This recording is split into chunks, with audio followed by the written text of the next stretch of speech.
Twitter criticism. Sunday night to read, I don't know, to be happy. Let's read Russia Today, the only people who has any agency in the whole planet.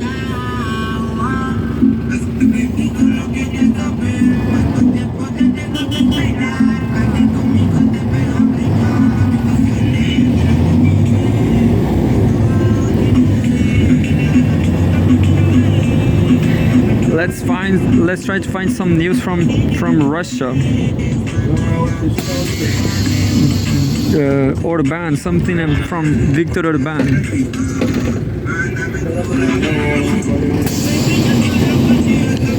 It says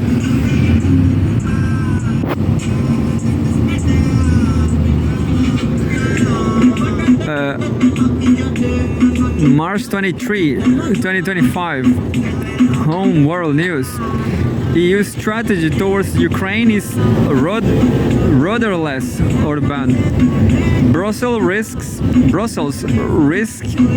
being left out as Washington negotiates agreement with Moscow and Kiev. The Hungarian leader has warned. There's a photograph. Hungarian Prime Minister Viktor Orban. The EU has messed up its policy on the Ukraine conflict, Hungarian Prime Minister Viktor Orban has said. He reapproached Brussels for its pro-war stance, while Washington is actively negotiating with both Moscow and Kiev to end the hostilities. Earlier this week, Hungary refuses to endorse the EU's joint statement on Ukraine following the European Council meeting in Brussels. The document reaffirmed the bloc's uncompromising stance on the conflict and its intentions to further supply the country with weapons. Quote, I'm trying to find a good word that isn't offensive to them but accurately describes the situation. Perhaps rudderless is the right term. I don't know this word. Rudderless.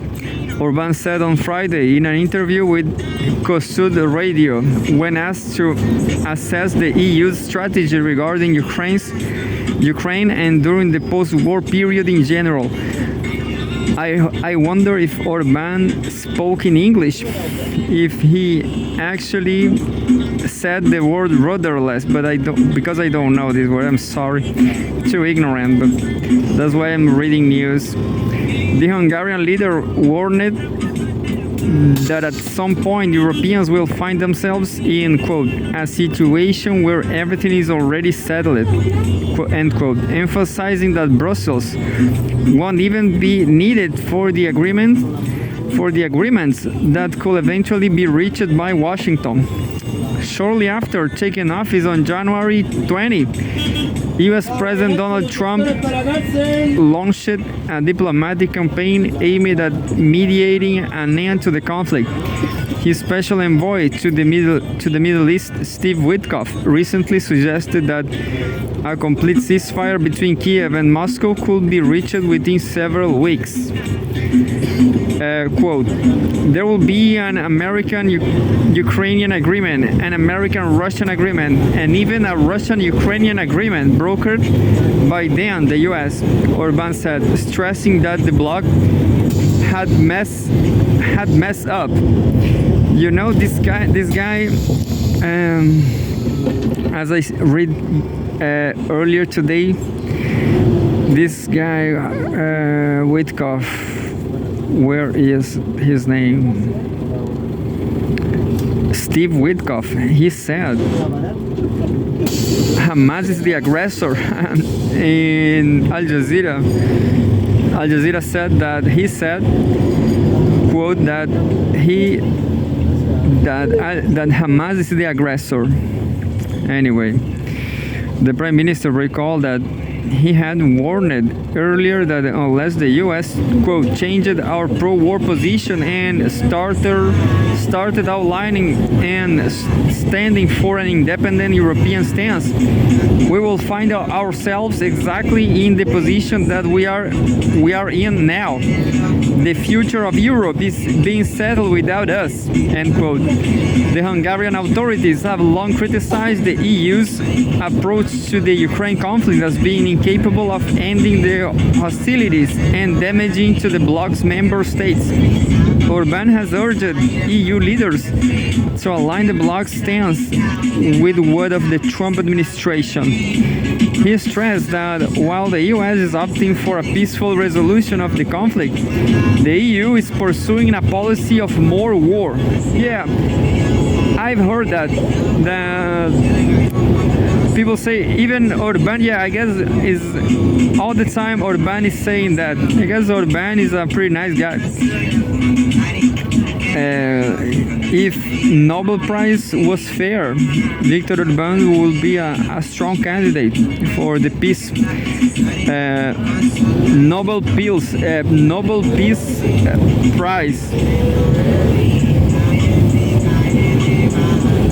There's a lot of news about Ukraine.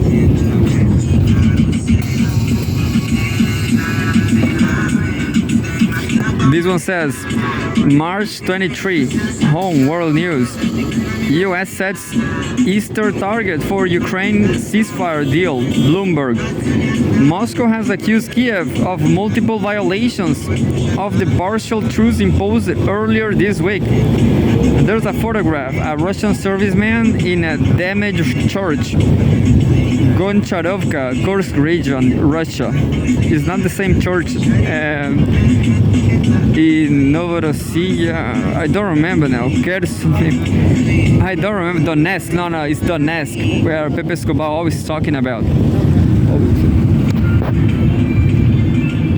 So this church over here is not so bad, actually. Pepe Escobar church it's not Pepe's church, but Pepe always referred to this church in Donetsk, where the ground is black because of coal mining. It was completely destroyed. Pepe Escobar's heart also is broke because of sadness, because of war violence. Washington is still hoping to broker a ceasefire in the Ukraine conflict by Easter, Bloomberg wrote on Sunday, citing sources. U.S. President Donald Trump has vowed to bring a swift end to the hostilities in Ukraine and has moved to restore diplomatic relations with Russia, which were frozen during the term of his predecessor Joe Biden. Russian and U.S. delegations are set to meet in Riyadh on Monday for the second round of high-level talks since the apparent thaw. I don't know this word neither. Thaw. So a lot of words I have to look. This word.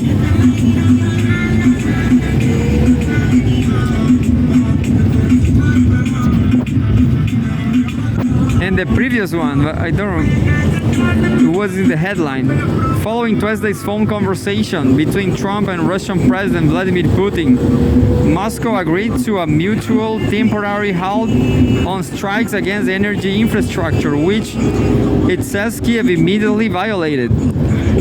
The White House aims to have Russia and Ukraine agree to a full ceasefire by Easter Sunday, April 20, but realizes that the timeline could be delayed due to significant differences between the sides, Bloomberg wrote, citing anonymous sources familiar with the discussions.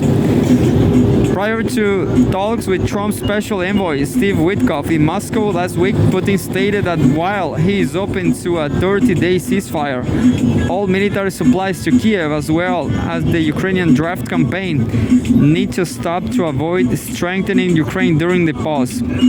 Washington, which briefly stopped intelligence sharing and military aid to Kiev earlier this month, has not agreed to any of the demands.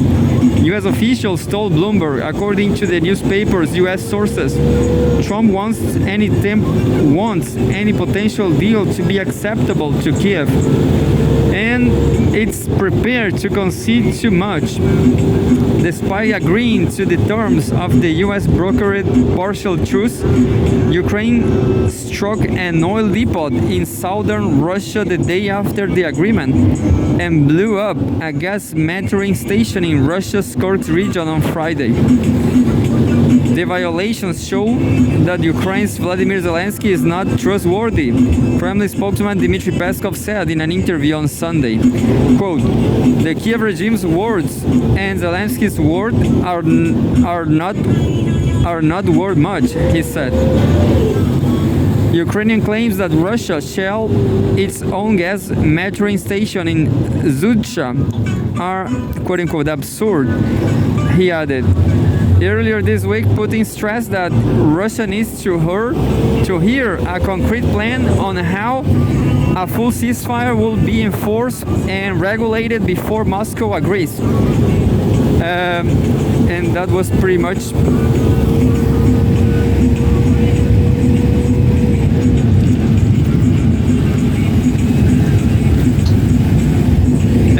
and there's another news from Ukraine. Russia Today about, I have this sad feeling covering all the conflict, the Russian conflict.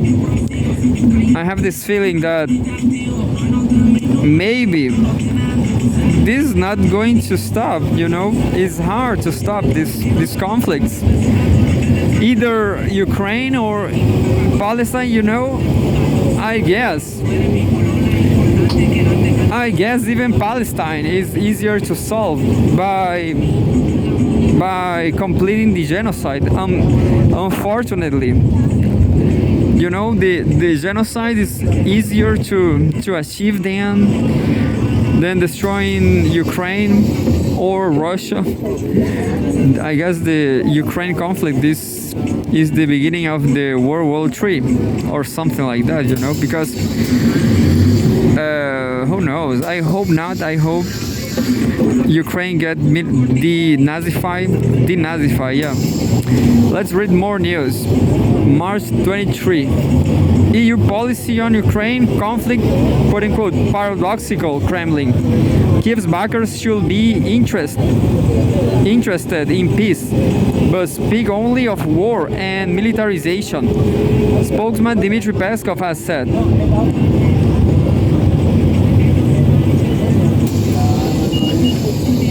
Yeah, I don't know about Ukraine, but it looks like, they definitely are absolutely brainwashed.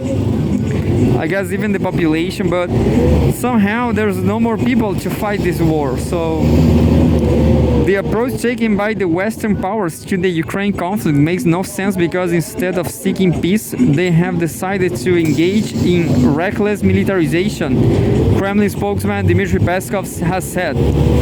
In an interview with Russia One TV journalist Pavel Zarubin on Sunday, Peskov also remarked that rather than addressing the root causes of the conflict, Western states, quote, are talking about placing NATO contingents on Ukrainian territory, end quote. Quote, this rampant militarist policy of Europe, there is no other way to describe it. Rampant militarist policy of Europe is hard to comprehend, he added. Yeah, because it's an absolutely terrible, bad business for Europe. They are broke now. Believe me, I'm Italian. I have no future. I'm Italian. I have no plans to move to any European country. At the same time, the Kremlin spokesman acknowledged that the EU has found itself in a tight spot after the return to the White House of U.S. President Donald Trump, who has repeatedly demanded that the bloc pay more for its own defense. Quote, "There's a new sheriff in town, so they are forced to leave their comfort zone, and they are doing it in an aggressive militarist way. We heard French President Emmanuel Macron talking about a nuclear umbrella for Europe, and that also sounds very dangerous," end quote. Peskov comments come after the UK and France said they are open to sending Western peacekeepers to Ukraine once a ceasefire is reached. Moscow has rejected the idea, saying it does not matter under what disguise NATO troops arrive in the neighboring country. Earlier this month, Macron also signaled that France will discuss the possibility of using its nuclear arsenal to protect its allies in Europe, and urged the EU to ramp up military spending while labeling Russia a threat. Russian President Vladimir Putin has repeatedly dismissed speculation that Moscow could attack NATO as quote-unquote nonsense, arguing it has no interest whatsoever in doing so.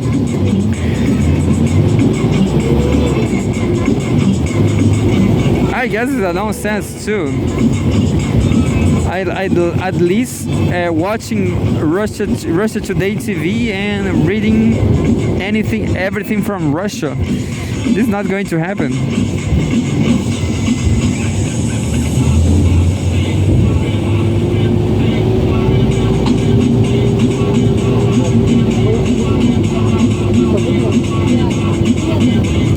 Let's read awkward news for me, because I never read nothing from France.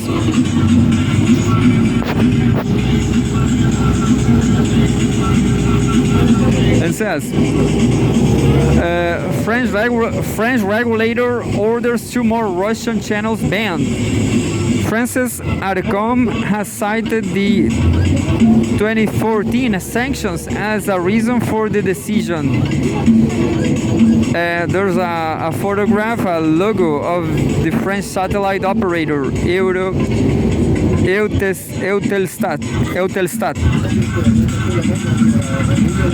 Eutelsat. The French telecommunications regulator has demanded that a local satellite operator cease broadcasting to Russian entertainment channels. The agency called ARCOM cited the 2014 sanctions imposed against the channel's parent company as the reason for the decision, and said that newly adopted legislation allows it to enforce it. Neither of the 2 channels, STS and Channel 5, was directly subject to EU sanctions, according to a statement the regulator published on Friday. However, their parent company, the National Media Group NMG, faces restrictions back in 2014 after Crimea's reunification with Russia. Quote, ARCOM has ordered Eutelsat to stop broadcasting the Russian channels STS and Canal 5, end quote. The regulator said in the statement, adding that Eutelsat, the local satellite operator, had 3 days to comply with the decision starting Wednesday, when the ruling was relayed. Quote, with today's decision, ARCOM is implementing for the first time the new powers confer on it in this area by the law of May 2024, aimed at securing and regulating the digital space, end quote. The media watchdog added, Daubed SREN, the legislation allows ARCOM to ensure that French companies comply with EU sanctions. The regulator can now fine a company up to 3% on its annual sales, including tax over a sanctions violation, among other things. In case of a repeated breach of regulations, the threshold is raised to 5%. NMG was founded by Russian billionaire Alexei Mordashov. The private media holding partly or fully owns more than a dozen Russian TV channels, including Channel 1, REN TV, and others. Both STS and Channel 5 are focused on entertainment and broadcast TV series and movies. Channel 5 also has a small new block in its broadcast schedule. According to Euractiv, Eutelsat still broadcasts some sanctioned Russian channels such as Russia 1 on more than 180 frequencies, particularly as part of a contract with the Russian company Tricolor. The EU imposed sweeping sanctions on Russian media after the Ukraine conflict escalated in 2022. Outlets such as Russia Today, Sputnik, and RIA Novosti have all been banned across the bloc, while their personnel have been targeted with sanctions because individual member states are tasked with forcing web providers to comply. Implementation of the bans has been staggered across countries and platforms. Moscow has slammed the sanctions against Russian media, arguing that Paris and Brussels are afraid that people will see a viewpoint that differs from the Western mainstream narrative and will start drawing their own conclusions about current events. I guess that's it from Russia Today. Europe is done. The West is done. Unfortunately I didn't have born in Russia or China.